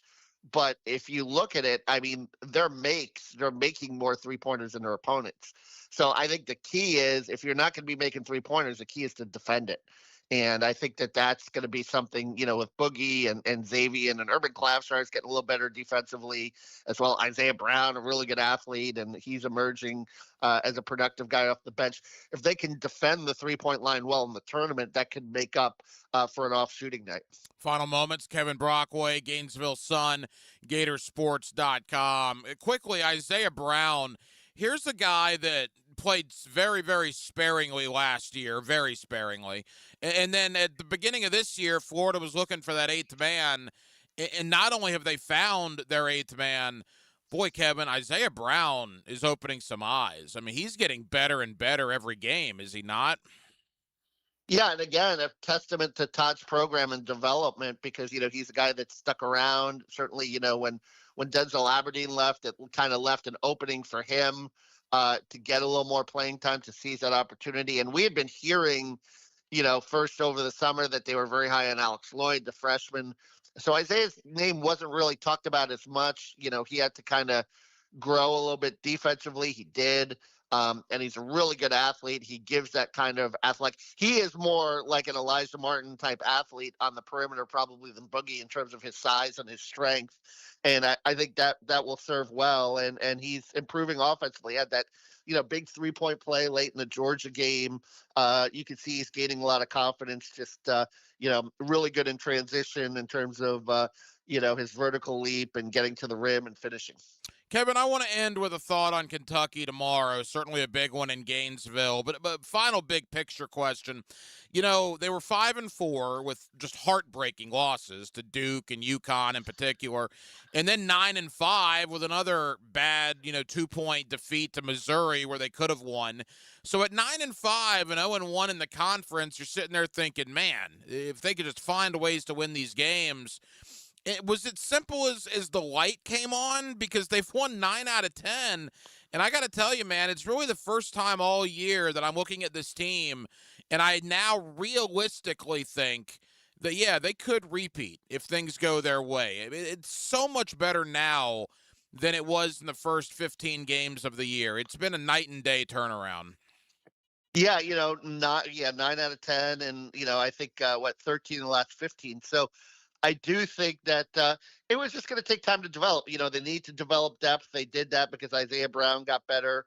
So I think early in the year they were playing like more of a 7-man rotation than they were really an 8-man rotation. They were relying on their starters for a lot more minutes, and that probably led to them wearing down in some games, particularly, you look back at that TCU game, the UConn game, and the Duke game that were, games decided on the final possession. But it will be interesting to see. We know the SEC isn't as strong as it was last year. Last year was historically strong.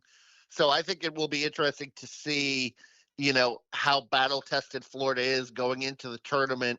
If they face, say, a Big 12 or a Big 10 team in the second weekend, because, those are conferences that I think have probably improved, from last year. But you got to like what they're doing. They're taking care of business in the SEC. I think if they beat Kentucky on Saturday, they'll be in good position to, win an SEC championship, which they haven't done in the regular season since 2014. Go on and, maybe win the tournament as well for the second straight year and have a lot of momentum going into March. Play, probably be a top 4 seed and play in Tampa too, which is big because, they're 8-0 in their last NCAA tournament games in the state of Florida. So having that home crowd helps for the first 2 games helps as well. How will Denzel Aberdeen be welcomed tomorrow coming back in a Kentucky Wildcat uniform? I hope he's cheered at least in the beginning and pregame interruptions. And then if you want to give him a hard time or boo him or call him a traitor or what have you, the Rowdies, I mean, I'm sure that when he touches the ball, I'm sure they'll do that during the course of the game. He made a business decision. Florida made a business decision too. I mean, it was a 2-way street there because Florida brought in Xavier Lee, and then I think what happened was Denzel Aberdeen was looking for Xavier Lee money, and Florida didn't think that Denzel was maybe worth that price. So it was a combination of things that led to him, going to Kentucky, and certainly Kentucky offered. He's had a nice season there, a little up and down, but he's made some big shots there, and it's going to be interesting to see how motivated he is or what kind of factor he will be in this game. But I think with the way Florida's playing defensively now in the perimeter, they probably feel much better about facing a Denzel Aberdeen type player than they did, a month or 2 months ago. Alabama was similar to this a couple weeks ago. This is a big game. National TV, 3 o'clock, ABC. Of course, we'll also have it on the radio here on 1010XL in Jacksonville. It's Florida. It's Kentucky. It's the middle of February. It's for first place in the conference. Kevin, this feels big tomorrow. This is a big opportunity for both teams. Oh, I agree. And, I think the pressure is probably more on Kentucky to have to win this game than it is for Florida, because I think Florida's in the driver's seat a little more in the SEC here and the way their schedule sets up for now. But I think certainly, for Florida, you're kind of playing with house money here. You're at home and, national TV and the way Florida's playing, they're just playing with so much confidence right now. And I think they feel like with their physicality down low, their ability to get rebounds, their ability to get second chance points, to hold opponents to one shot, and how they're defending right now, I think they feel like they can beat anyone in the country. Kevin, tell the Gator fans here in Jacksonville, I know they can read your work over here, also Gatorsports.com, Gainesville Sun, what you'll have coming out in the coming days. Yeah, so we will have lots of Kentucky coverage coming in the coming days, and some football stuff too, in terms of we're getting introduced to all the coaches. I did something today about special teams and how the new special teams coach wants to tidy up the operations. So I'm sure that's music to Florida fans' ears as well. Kevin Brockway, Gainesville Sun, Gatorsports.com. Kevin, I know you're busy, man. Thank you for the time. We'll talk again soon, pal. All right. Thank you, Ryan. Serving up sports talk with special First Coast ingredients. These are delicious. 1010XL. Let's bring out the cake. Jacksonville Sports Radio. Baloo here for Smoonez Vision. Why Smoonez Vision? Well, I've been with Dr. Neil Smoonez now since I got back to Jacksonville in 2006. 37 years of experience he has. Smoonez Vision is a family organization that focuses on personal high-quality medical and surgical eye care. Dr. Catherine Smoonez is fellowship trained in cornea and cataract surgery and all refractive surgery. Combined, that's 30 years plus in laser eye surgery. Visit SmoonezVision.com today. Here you can see. Don't miss your chance to see LPGA Tour Stars of Tomorrow competing at Atlantic Beach Country Club March 5th through the 7th. It's the Epsom Tours Atlantic Beach Classic presented by Access Golf, and it's the first stop on the pathway to the top 15 ladies receiving LPGA Tour cards at the end of the season. So get out there and watch some high-quality golf. Support the ladies of tomorrow. Tickets and information available at AtlanticBeachClassic.com. That's AtlanticBeachClassic.com. This Date in Sports History is brought to you by Southeast Orthopedic Specialists. On February 13th, 1952, heavyweight legend Rocky Marciano scored his 40th consecutive win with a second-round knockout over Gino Buonvino. The Players' Championship returns to TPC Sawgrass March 10th through 15th. Experience golf's most iconic stage with enhanced food and beverage offerings, interactive fan attractions, and an atmosphere built for every type of fan. See the best players in the world, including world number 1 Scotty Scheffler, 2025 champion Rory McIlroy, and fan favorite Brooks Koepka take on the legendary Stadium Course and the famous Island Green. Tickets available at theplayers.com. You waited forever for your new fence. Then strangers show up. Subcontractors rushing the job. Sent by the company you trusted. Frustrating, right? Superior Fence and Rail promises better. Their professionally trained builders deliver quality you can trust. No subcontractors, no shortcuts. Just the superior craftsmanship your home deserves. When you're on the fence, about a fence, SuperiorFenceandRail.com. Ready to put your dream car in drive? Get solid rates for the road ahead when you finance with First Florida Credit Union. Enjoy competitive low rates, up to 90 days of no payments and budget-friendly protection plans. Whether you're buying a vehicle or refinancing, stop by a branch or apply online at firstflorida.org/autoloans. Membership eligibility required. Interest accrues during loan payment deferral period. Federally insured by NCUA. Visit firstflorida.org/autoloans. Leading the JU Dolphins to an NCAA Division I championship in 1970, Artis Gilmore still holds the highest career rebounding average in Division I history. Gilmore played in the ABA and in the NBA and was inducted into the Naismith Memorial Basketball Hall of Fame in 2011. Gilmore also serves as a special assistant to the president for Jacksonville University. I'm E.T., and this Black History Month profile on 1010XL is brought to you by Instant Keys. Fast, professional, honest locksmith service. And that concludes the Joe C. Jack of All Trades show. Tune in next week where I'll be installing my own French drain. Joe, wake up, man. Hey, John, I must have dozed off. We finished those projects you started. Whoa, my seamless gutters are actually seamless. And they're connected into underground PVC drain lines. And my sprinklers. Wow, look at that coverage. Next time, just call me first, Joe. I will, but I ain't singing that song. Clearwater Irrigation and drainage too. The Brown Family YMCA in Ponte Vedra Beach is better than ever. Come experience our new renovated spaces, including an expanded wellness center with upgraded state-of-the-art equipment, recovery solutions, brand new locker rooms, and the Horsell Center for Health and Well-Being, all designed to help you feel your best. And now you can join with no joining fee. Plus, enjoy your 4th month free. There's no place like this place. And you'll love what's new. Visit the Brown Family YMCA in Ponte Vedra Beach. 1010XL, presented by Farah and Farah, exclusive injury law firm of the Jacksonville Jaguars. When it's game time, Farah doesn't flinch. Hacker After Dark on 1010XL. Thank you to Kevin Brockway, Gainesville Sun, Gatorsports.com for joining us tonight here on Hacker After Dark. Again, a big Saturday of college basketball. You got Florida and Kentucky in Gainesville, and you also have a Rumble here in Jacksonville, UNF and JU, the River City Rumble. Certainly not the years that either the Dolphins or the Ospreys were hoping for to this point. But, man, there's still bragging rights on the line, certainly. And when UNF and JU get together, should be quite the time. I believe Swisher Gym, right, is the location tomorrow. Should be a packed crowd over there for Ospreys and Dolphins, UNF and JU. So they got that game in the A-Sun. You got Florida and Kentucky in the Southeastern Conference. Also, NBA All-Star Weekend going on. The Slam Dunk Contest tomorrow night, the three-point shootout tomorrow night, the All-Star Game on Sunday. Yeah, All-Star Weekend isn't what it used to be. There's no doubt about that, but I still enjoy the occasional slam dunk contest and the three-point shootout.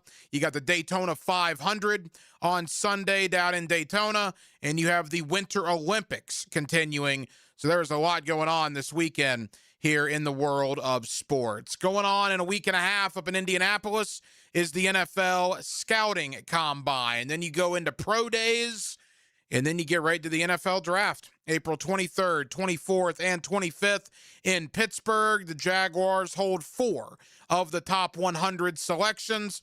Let's talk draft class. Let's talk Jaguars and the rest of the NFL. Daniel Harms of Bleacher Report does a terrific job covering the NFL Draft for Bleacher Report. He will be in Indianapolis for the Combine in a week and a half, and we'll talk draft next on a Friday night here in Northeast Florida. We're glad you're with us heading into a big sports weekend on Hacker After Dark. Believe in the unbelievable.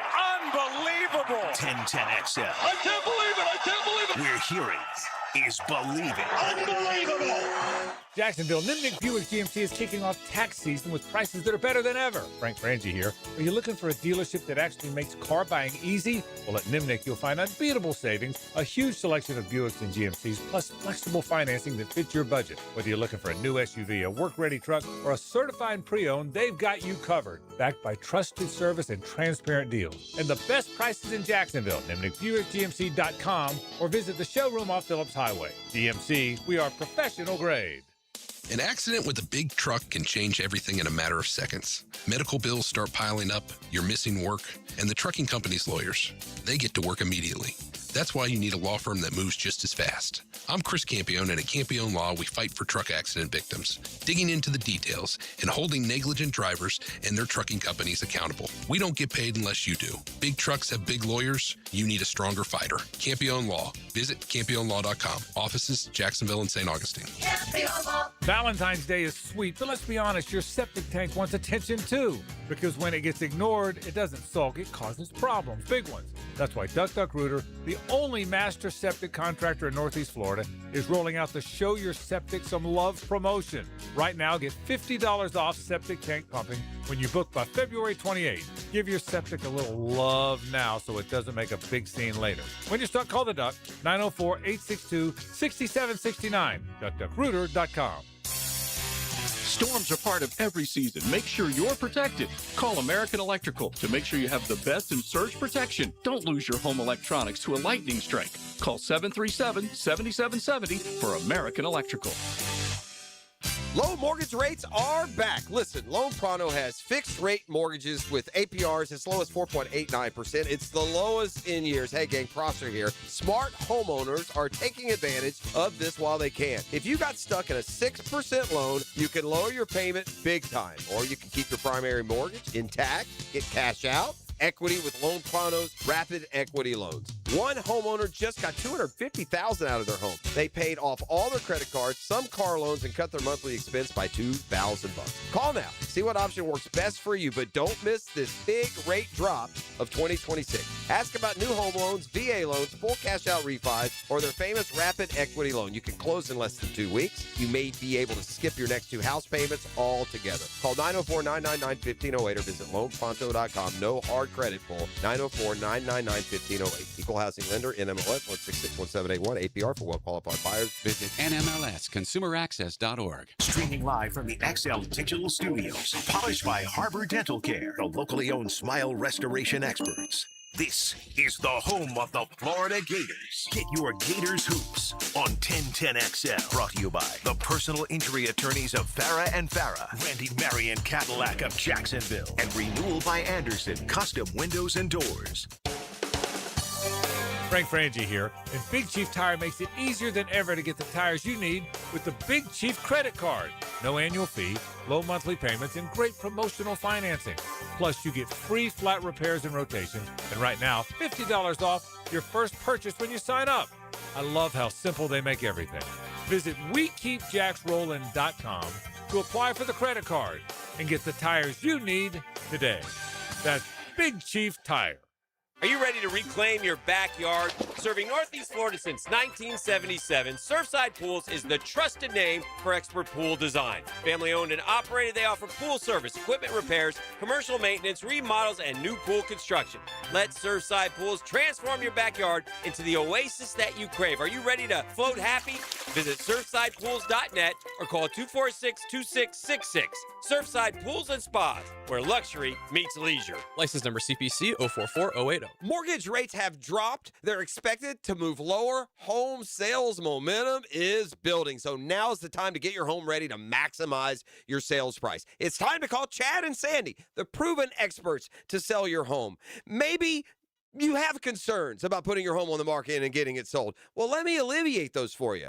There's a real quick solution. Chad and Sandy guarantee your home sold or they will buy it.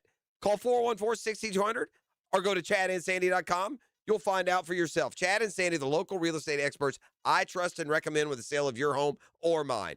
Using their proprietary Market Max system, Chad and Sandy guarantee your home sold at an agreed-upon price and deadline, or they will buy it. Anthony and Mary in Palmco said, we needed to sell our home to move closer to family, but low cash offers weren't cutting it. Since we'd only bought a year earlier, options felt limited, but not for Chad and Sandy. Call Chad and Sandy today, or log on to chadandsandy.com.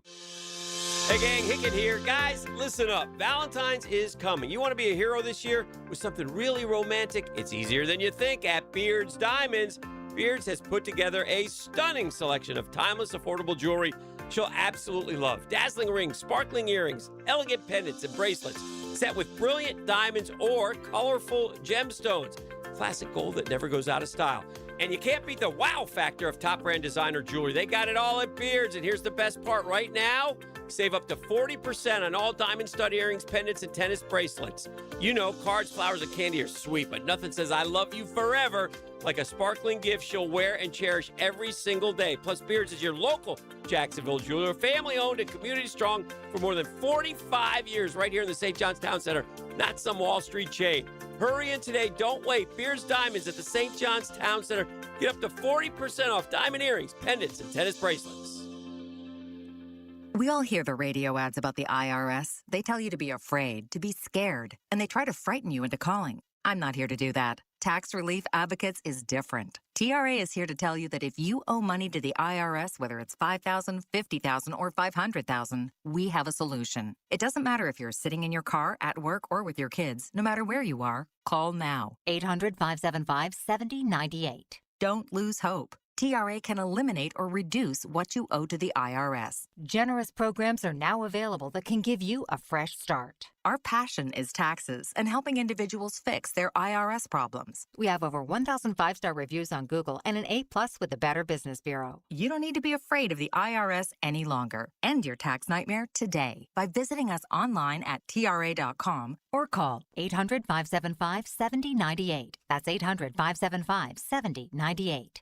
Tax Relief Advocates. Real solutions for real people. 1010XL, presented by Farah and Farah, exclusive injury law firm of the Jacksonville Jaguars. Focused, fueled, fearless, Farah. Now, the Monahan's golden moment.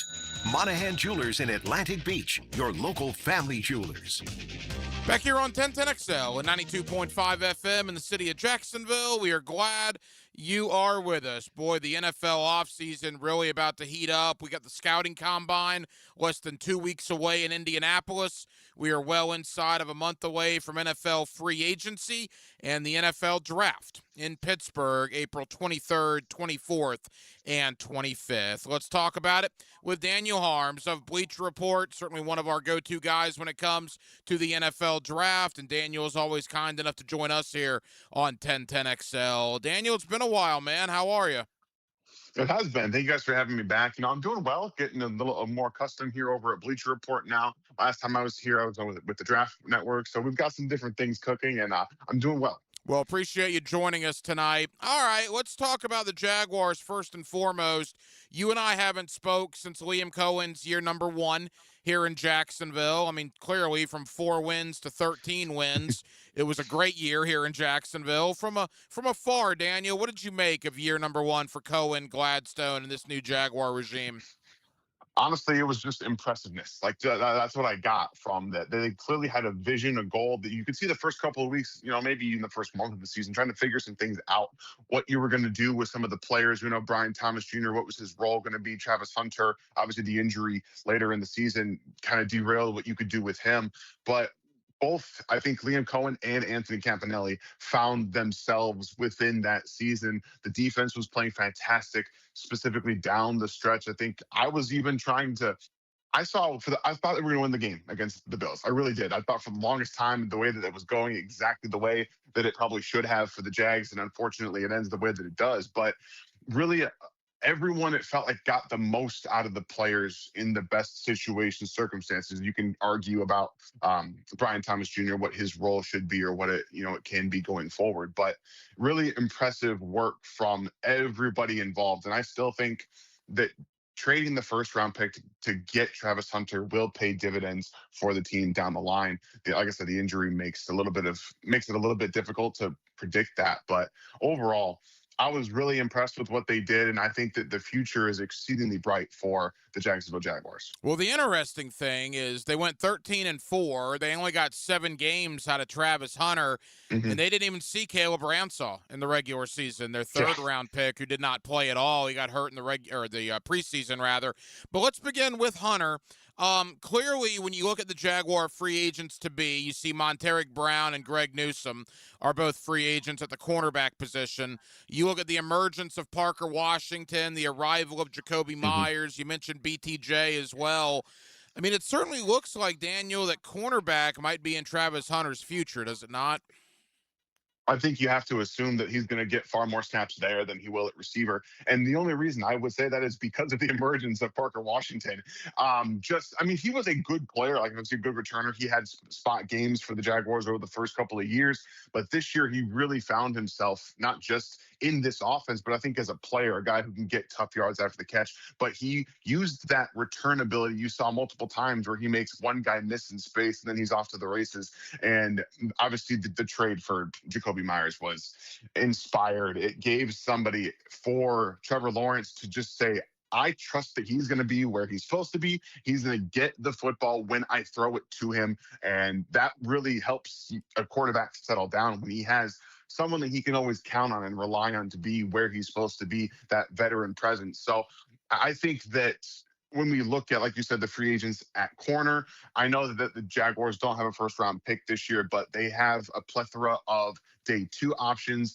It's not a bad idea to still go after corner, but we know that Travis Hunter was a more complete cornerback coming out of Colorado than he was a wide receiver, even though he was my wide receiver 1 in the draft last year. I think it makes a lot more sense for him to be getting those reps now, considering what's going on. Daniel Harms of Bleacher Report. Before we get to this year's draft class, let's quickly talk about Caleb Ransaw. Again, a guy that was picked in the 3rd round that we never saw due to injury in the preseason. How will he factor into the secondary, Daniel? Because I remember last year there was talk about him at safety. There was even talk about him in the slot. With the free agency of Newsome and Brown, all the focus is on Hunter. But how does Ransaw factor into that, in your opinion? I think Caleb Ransaw can be one of these hybrid safety nickels like we're seeing around. Obviously, he's not the same style of size as Nicky Manwari, but you can have a guy who can play as a nickel against the run, play like a linebacker. We saw that at Tulane, specifically. He was really good coming downhill, being a run supporter, tackling, being that kind of extra player. And then the athletic ability he has that he really didn't showcase a ton in terms of his coverage duties at Tulane. But you see it on the combine performance and things like that. He has the athletic tools to be like a nickel corner player. So he can be maybe a little bit of everything for that defense. Somebody who can play a little bit in safety, play a little bit of nickel, but also support the run from the nickel position, which we are seeing becoming more heavily important for defenses. Having a player that you can still, because we know defenses still want to play in nickel as much as they can, because it is still a passing league as much as the run game has come back. They want to have the versatility to be able to play nickel and then say, we want you to be able to stand up against the run, take on, a block here, keep that outside arm free or whatnot, force the run back inside. So I think that he fits into whatever you want him to do, whether it's play a little bit of too high safety, play a little bit of nickel, and then he gives you, like I said, the added element of run support. So this is going to be a very interesting dynamic going forward, specifically because he has that versatility. Well, and truthfully, we didn't see a ton of Wyatt Milam either until the very end of the year. So you could argue the top 3 Jaguar draft picks are going to get a fresh start in 2026. Quickly, final thought on last year's class. The one guy we did see quite a bit of was Bashal Tutin. 7 touchdowns. With ETN being a free agent, we don't know what's going to ultimately happen there. But what would your thoughts be on a larger role for Tutin in 2026? I still think you want to have a 1A, 1B situation for Tutin just because he is a little bit smaller. We saw the speed, the explosiveness, all of that, the pass-catching ability that's all there. The fumbles are going to be a concern. I think, though, the workload might be an area where you want to take it back just a little bit. You want to increase, I think, when I say take it back, I mean that have a 1B that you can turn to, but you still, I think, want to increase that workload for him right away to be able to see what he can handle because I think that Travis Etienne outperformed most of everyone's expectations, specifically because he was at least talked to being traded, right? He was talked to be someone that was going to be on the trade block and ended up being Bigsby, who goes to the Philadelphia Eagles. And all of the running backs that the Jaguars have when it comes to ETN and then Tutin and then even Allen behind him, they're all of the speedier, little bit slimmer. I know Travis is a bit, Travis Etienne's a little bit bulkier now in his fourth, fifth season in the NFL. But we probably want to see a little bit more from Tootin to be able to handle that heavy workload. So I think right out of the gate, you might want to have a 1B that can handle some of those, whether that's Allen or a bigger back. I'm not sure yet, but I do think what he showed you was enough to at least give you a lot of optimism that he can handle a heavier workload going forward. Daniel Harms of Bleacher Report. All right, let's get to this year's draft class. And you mentioned Jacksonville, Daniel, doesn't have a first-round pick, but what they do have are 4 picks on day 2. They have 4 picks in the top 100. And again, I'm just now really diving into the draft class. I know you've been doing this for a long time, specifically covering this year's class. I've been told that day 2 is a good spot to be in this year's draft class. Would you agree with that? I mean, absolutely. What people really say is that, it's a down year for the first round picks. I think most teams have anywhere from 12 to 15 real graded first round picks in any given year, but there's always going to be guys that you want in the first round. And at some point, if you're getting them a little bit earlier and say you have a second round grade on someone and you're in the 20s, like you're still happy with that, right? You're getting the opportunity of those players first. But there's going to be, like for me specifically, I cover DBs and tight ends. I can't tell you right now off the top of my head how many DBs specifically I have with day 2 grades. There's a ton of them in this class. Corners, safeties, the tight end group isn't as, I think, top dominated like we saw in the past couple of seasons, or at least last year specifically. But there's going to be a good number of guys that can go on day 2, probably into the 3rd round. And then there's a plethora of them in the 4th and 5th round that you're going to be able to find with talent. So this day 2 is where teams, and specifically newer, younger GMs like a James Gladstone, is going to be able to make their money with the talent in this class. How would you assess the draft class as a whole, as far as best position, maybe weakest position? What's your thought there? I mean, the obvious one here is that quarterback is the weakest position, because it's just headlined by Fernando Mendoza, and everyone else that had the opportunity to really take that next step, the Garrett Nussmeyers, the Ty Simpsons, everybody else just did not live up to the expectations that were set for this season. So, I mean, the cherry picking easy answer is specifically the quarterback position, but I think that it's strong in a number of areas. Linebacker is extremely tough this year. Very good players. I think corner is excellent. I've got 3 guys in the first round, but I could see 4 or 5 being drafted. Safety is uncharacteristically strong as well.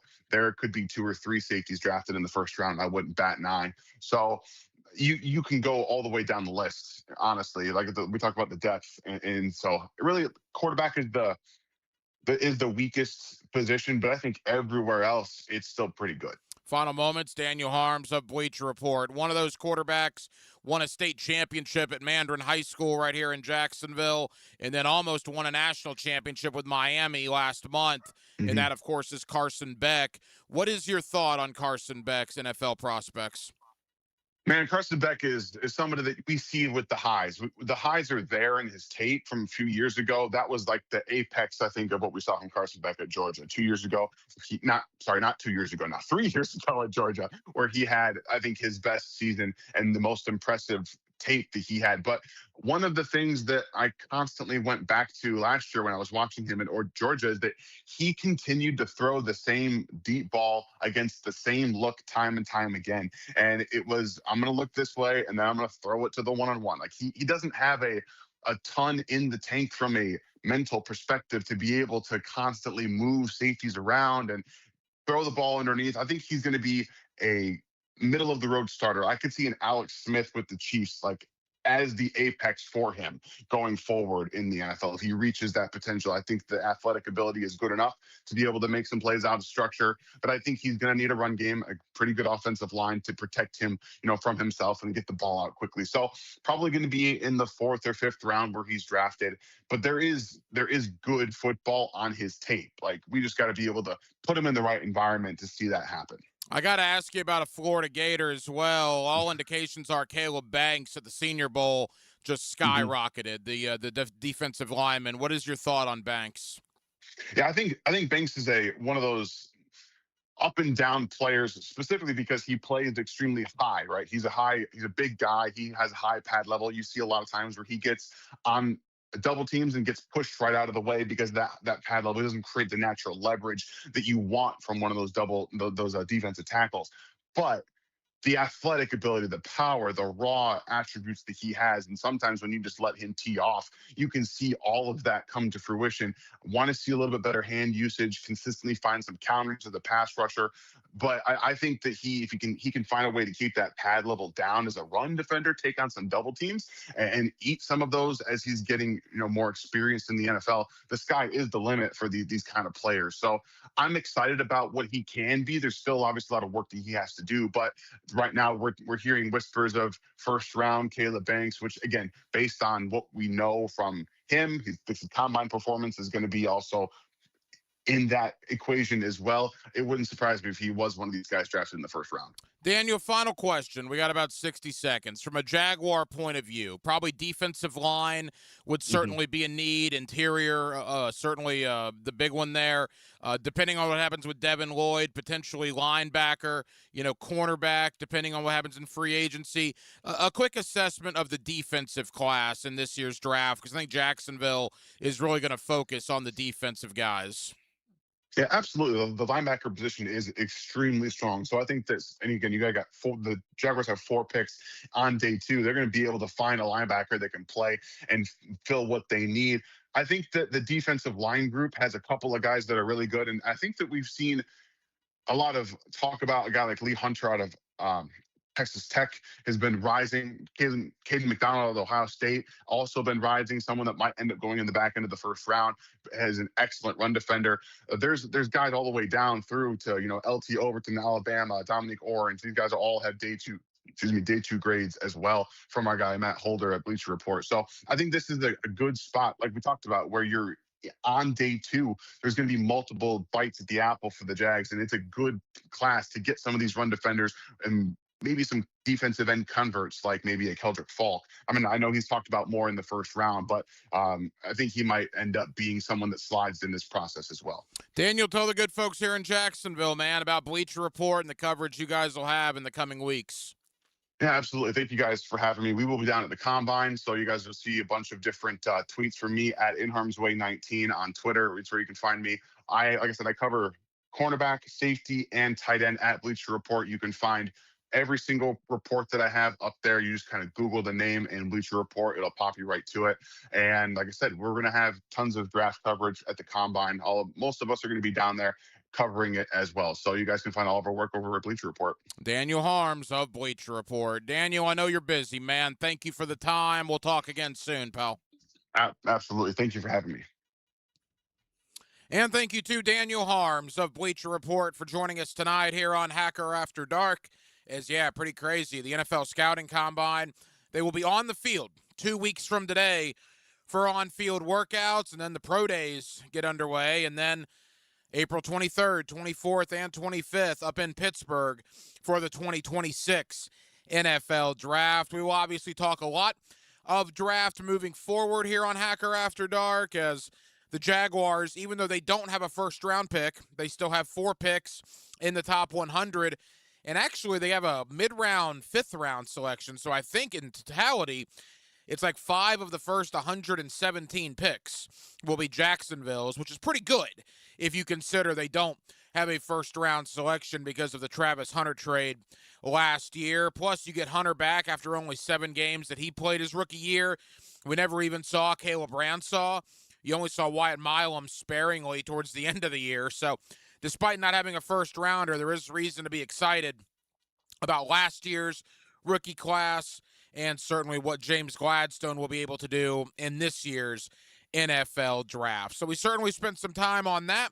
We spent some time on a big one tomorrow between Florida and Kentucky down in Gainesville. First place in the Southeastern Conference will be on the line. Denzel Aberdeen returns to Gainesville for the first time in a Kentucky Wildcat uniform.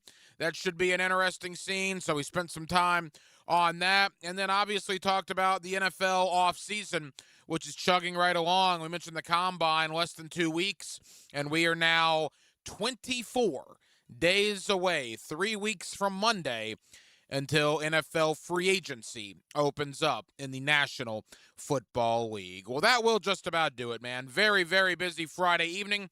We certainly appreciate you guys hanging out with us here on 1010XL and on 92.5 FM, and we have a ton of people to thank. Again, Daniel Harms of Bleacher Report. Thank you to Kevin Brockway of the Gainesville Sun and Gatorsports.com for hopping on with us tonight to preview Florida and Kentucky. And Jacob Infante of Pro Football Network joined us in hour number 1 to talk Jaguars, NFL offseason, and again, look ahead to the Scouting Combine, which is coming up in Indianapolis in less than 2 weeks. Now, we will be back on Monday, once again in for Rick Ballou at 6 o'clock, and we do hope you join us then here on 1010XL and on 92.5 FM. Aaron Williams was your producer tonight. Aaron, great job as always. I'm the hacker Ryan Green. And again, Jacksonville, thank you for spending not only your Friday evening with us, but your entire week with us here on Hacker After Dark. As we always tell you, and we cannot possibly tell you enough how much we absolutely appreciate it. So for all of us here on HAD, have a terrific remainder of your Friday evening and a fantastic weekend. And we will talk to you again Monday night right here on Hacker After Dark beginning at 6 o'clock. Until then, good night, Jacksonville. 1010XL. We move.